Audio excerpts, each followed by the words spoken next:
Good morning guys, it's Stephen from Glen Car Sales. This morning you join me in a bit of a legend actually. Audi B7 RS4, yes it's an Avant and they all came in manual, as you will probably know. Didn't think for a moment we would have another one of these. We get offered them from time to time, but they're always, they're old cars now, they obviously all get loads of miles, loads of owners, questionable history. But this one, it's as near as makes no difference one owner, because it was one owner up until a few months ago, full Audi service history, including £25,000 worth of verifying main dealer invoices and 26,800 miles. She's a special wagon, this one. We'll give a little send down this hill. We ready? So that's 6,000 RPM. The road doesn't really lend itself to much more pace than that. Oh, she'll rev to 8,000 RPM. There is a reason why Audi decided to take this engine and put it in their R8 sports car. Now, as you can see, I'm not getting tossed about here like an empty tracksuit in the wind, because it's still on the marvellous DRC, which does an outstanding job of making this car exceptionally composed, but still a fantastic driving sports car, sports estate car. People rip it off, put a set of Bilsteins on it, and yeah, fit and forget. I know DRC can be a bit problematic, but see, when you drive the car and you experience DRC in execution, you can see why it costs so much money, because it does such a good job of making this car feel quite light, if I'm honest. It feels very agile for what will probably be, I need to check, probably 1,700 kilograms. And it's quite old technology, bearing in mind this is a 2008 car. But short of the infotainment and obviously the general architecture of the dashboard, it drives very, very well. Does not drive like an old car in the slightest. Just with the manual gearbox to remind you that you're still in very much an analog car. We had the steering wheel ripped to pieces, with the seats ripped to pieces on social media. Oh, it's got the wrong steering wheel, it's got the wrong seats. I'm beginning to think, now you guys can correct me if I'm wrong in the comments, this steering wheel might have been selected because, oh, clear bit of road, ready? There she is. That was 8,000 revs, guys, in your estate car.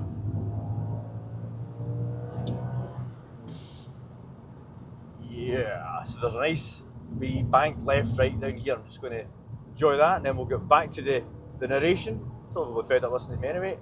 There's a car coming, bugger. Good stoppers, 8 pot calipers at the front. Here we go. Oh, that bit.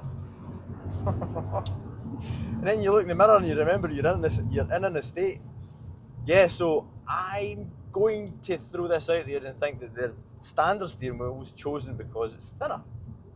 And back then, not everybody got on board with the flat bottom steering wheels. I know that flat bottom steering wheels are, excuse me, exceptionally popular, but there's still guys out there that just want a steering wheel that's round. So that's quite possibly why the standard steering wheel was chosen. And also, it's got a lovely perforated leather all the way right round. And listen to that. Yes, it still has the original grain because it's such a low mileage car. It's quite bizarrely satisfying. The cabin itself has got not a single squeak or rattle from it. The infotainment is prehistoric, but there is something nice about looking in the binnacle and having some basic driver's information in the middle, in colour, not in monochrome like the old Audis. A nice tacho on the left, indicating a red line that starts at 8,000 RPM. And the other side we have a 200 RPM speedo. And then obviously in the middle we've got your oil temp, and then everything's flanked by your coolant and your petrol gauge. Oh. Guys, I really hope that noise is coming through on the mic. We've got the S button pressed, so that opens up the exhausts.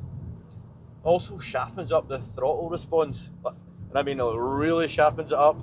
It would be nice if we could have the flaps open and the throttle in its chilled map, because I think that it's just a little bit too sensitive. Maybe you get used to it through time. They power up this hill. That box is lovely. Just the right amount of weight. It's one of those gearboxes that you needlessly shift up and down just because it's so nice. The clutch is dead light as well. Brakes are strong. Steering's pretty direct. It loads up, but it doesn't really tell you a great deal over and above that. But by Audi standards, I have to say, I think it feels lighter than normal, and because it loads up, it tells you more than normal. So that's certainly a welcome surprise. I'm pretty sure that Clarkson did rave about the B7 RS4 when it came out, and he highlighted the steering as one of the standout features. Now, but the reason why we're in the car this morning, we're taking it through to Garth at Boness. Garth owns Master Blaster. He's going to dry ice clean the full underside of the car. Never done it before, but if ever there was a car that deserved it, it's this absolute unicorn of a B7 RS4 Avant. If you don't know what it is, it's basically small dry ice pellets that apparently come in different sizes, blasted at the car under pressure, and because it's dry ice, you can use it on areas that would normally be damaged by like a needle cleaner. Basically, you can use it around pipes, wires, cables, and without damaging anything. And it also will remove, see if there's like little bits of surface corrosion or like brackets and things, it'll clean all them up as well.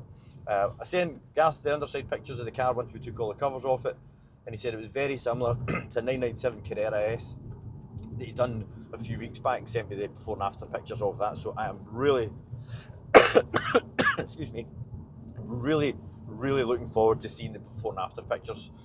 When we get to Garth's workshop, I'll ask him if he'll be up for doing a little interview. He can show us the equipment he's going to be using, hopefully talk us through the process, and then ultimately when we go back through for the car, we can show you the finished results.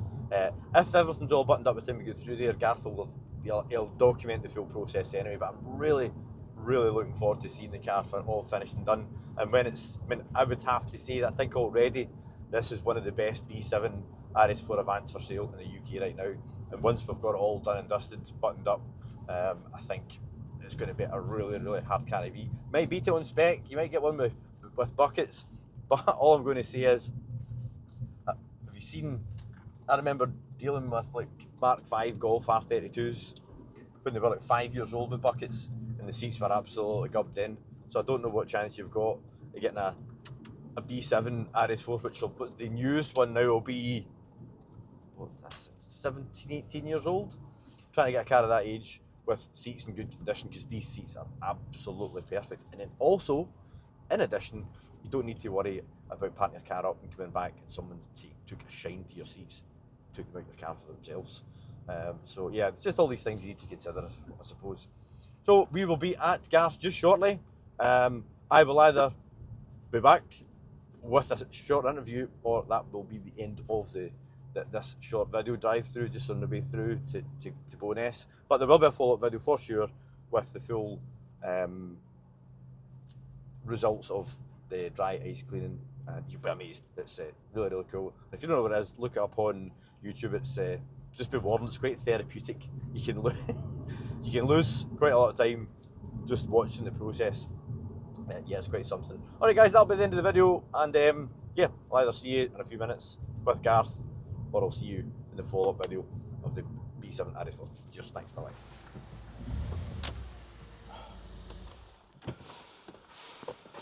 Oh, thoroughly enjoyed that. So guys, here we are at Master Blasters. Let's go and get a wee blather with Garth. He can talk us through what he's going to be using, and just shows the process. Hey Stephen. Yeah, how you going on, Garth? All right, and you, man? Good stuff. So obviously I've been on YouTube for 8 minutes. I'm an expert. Yes. I can actually probably tell you what to do. Kidding. So yeah, if you could just give us a wee run through what you're going to be using on the RS4. Yeah. So I've got the dry ice arriving today. It's in the 3mm pellets. So that goes into the hopper here. This is the ice machine.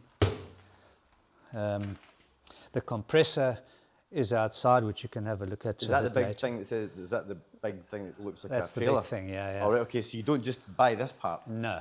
Ah, right. Okay. So that's like, you need about 250 CFM of pressure to keep the pressure right up there at about 10 bars, 8 to 10 bars to here. You can adjust it on here according to how many pellets per hour you need to push through your gun. So depending on how much dirt and grime, or whether you've got sort of like Lanagard on your car, you can adjust the pressure in terms of how many pellets you need to go through per hour. What's the deciding factor on the size of the pellet that you use? Because I've seen that there's like from 3 to 9 mil. Yeah, 3 mil is the one that you should be using. Right. Okay. That's according to the specialists who supply the dry ice, and understand what applications they get used for. Right. Okay. You know, and so you connect up your hose there, your gun. This is an earth spark, so you don't get a shock off the car. And the various nozzles that I've found that I need to use on the car is that to get over your suspension arms and stuff like that, to get over the access. top. Yeah. Okay. Yeah. And that's a longer one. And then, of course, if you're doing big areas underneath the car, you can, you know, that'll let it come out with the fan. Right, yeah. Okay. It doesn't. What I find with this one is it's mild dirt, but if it starts getting a bit tough, you need something a little bit more sharper. So is this where the compressed air comes through, and that's where the pellets come through? Yep, the pellets. So you drop. That wasn't a bad guess there, was it? Yeah. So I mean, I did actually pick something off YouTube after all. Yeah. So you put not you. This is the. So that's your little shovel. So I've got my dry ice coming in a 250 kilos container later this morning. So you would scoop up a bit of this, chuck it into there. That's like your scoop for your protein powder in the morning, Garth. Yes. Well, you know I need it. You know.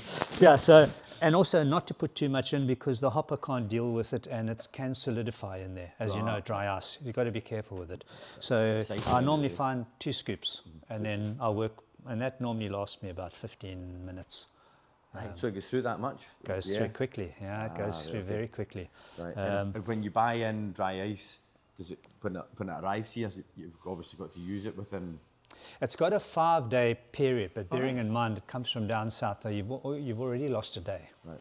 So you've got to work quite quickly with it, you know, and not waste time. Yeah, and as Lee said, it's going to be an absolute roaster here today as well. So. Yes, you know, hence my shorts today. So I'm gathering with the fact that everything's all covered up, it's not just as clean a job as it appears on YouTube. Correct, right. yeah. Okay. And also when they clean on YouTube, they always clean the parts that come out bling. You know, rather than your cast iron bits. But the good thing about the dry ice blasting is that it cleans everything. It cleans it to a point where you can then treat it. Right, good. You know. Yeah. Well, the pictures you sent of that Carrera. Yes. And even like the spring perches on the struts at the front. They all looked fantastic once they were finished. Yeah, they were really good. I'm always quite. Because, you know, every time I do it, it's the different cars and stuff. I did an old Cosy as well, and it was quite amazing. It even amazes you after, even though you've done it, say, wow, you know, look how nice that, at least now we can protect it. The satisfaction of the whole process must be really, really rewarding. It is, yeah. I mean, I suppose it's like when you're polishing your car and it comes up so nice. It's just satisfying. Yeah, we've said this so many times, Lee. If you get a car in that it's pretty good, there's always room for improvement. Yes. See, when you get a car in that's been pretty unloved, and you do that 50-50 on the bonnet, you're like, can't be the same. It is, you know. And to me, there's nothing better than when you know your car's protected underneath and you've protected the top. Because how many times, I mean, even when I came into the industry, when you're buying a car, whatever it is, a Porsche, whatever, you know, you look at the top and you say, oh, that's a nice car. Yeah, we've been there. Yep. Martin Focus RS. Yes. Yeah. Remember that? Yeah. So we look at the car that we're that we're handing over to Garth this morning, and then we'll have a look at the. I'm surprised. Yeah. Can I just, before you go, just show you that's the treatment. Okay. So this is after this part. After this part. So I was saying there now that we let the car dry for a good day.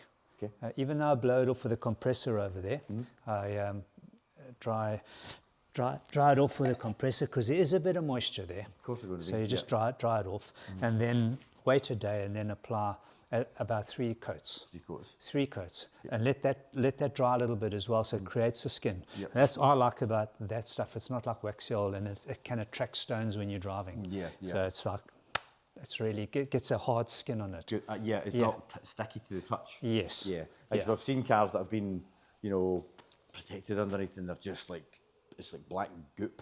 It's everywhere. You can't see. You can't make a fair appraisal of the car. Exactly. It's just not gonna deal with. So that compressor is what I thought it would be running off. Oh, right. Right. Yeah. Because I know I'm thinking, we'll get a dry ice blast machine in the garage because we've got a compressor that's not as big as this, but it's still quite substantial. That just does nothing. Right. Okay. You're just like wasting your time with that. Wait till you see the compressor that runs the Yes, machine. let's go and have a look. So, this is slightly bigger than the one that we've got at the garage.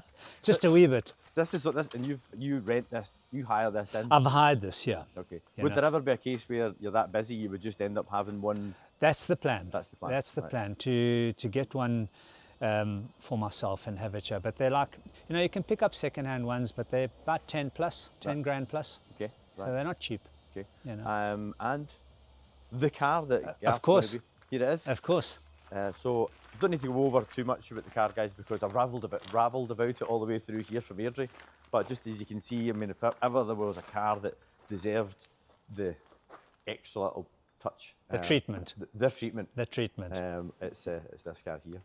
So everybody want to know just a rough. I know it's hard to say exactly how much it costs, but even if you just hit us with a kind of headline figure, Garth. Well, looking at the pictures that you sent me, I would say it's around about 1,600. 1,600 Plus okay. VAT. Plus VAT. Plus VAT. Okay. Which when you see the finished results, guys, it's going to be in my opinion, it's going to be money very, very well spent. So, yes. Garth, thank you very much. Thank you very much. And we're thinking Friday. Yeah. Depending on what time we bugger off and let you start. Yes. Well, the thing is, probably, are you going anywhere on Saturday? Working. Are you working on Saturday? Might be into Saturday. Listen, see, even if it's Monday, don't sweat it. Okay. It's fine. Because I'd really like it to dry properly before the treatment goes on. Yep. No, that's fine. Otherwise you're just covering a bit of moisture, and I don't want that. No, absolutely. Listen, a day's not going to break. All right, That's not going to impact it at all. All right, lovely. Well, guys, listen, this is Garth. This is Thank you very much. Bonus. If you're looking for some underside preparation, cleaning, ice blasting, this is your guy, and you will see exactly how good it is in the next video.